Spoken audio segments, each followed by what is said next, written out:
Alright, so what is the solution if you're trying to get a Mishimoto oil cooler on your ND2 Miata?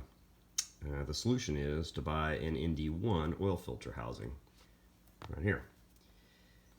All you do is, you notice the male fitting there, all you do is you go ahead and put the adapter plate and the thermostatic plate on there like so. Take this center bolt adapter that is still in production, although it's too long for the ND2 version with that adapter, male adapter bolt. It will work in this scenario because this adapter bolt actually goes beyond the mating face for the gaskets here, and it does appropriately compress the rubber gaskets on the spacer and on the thermostatic housing, and it's usable.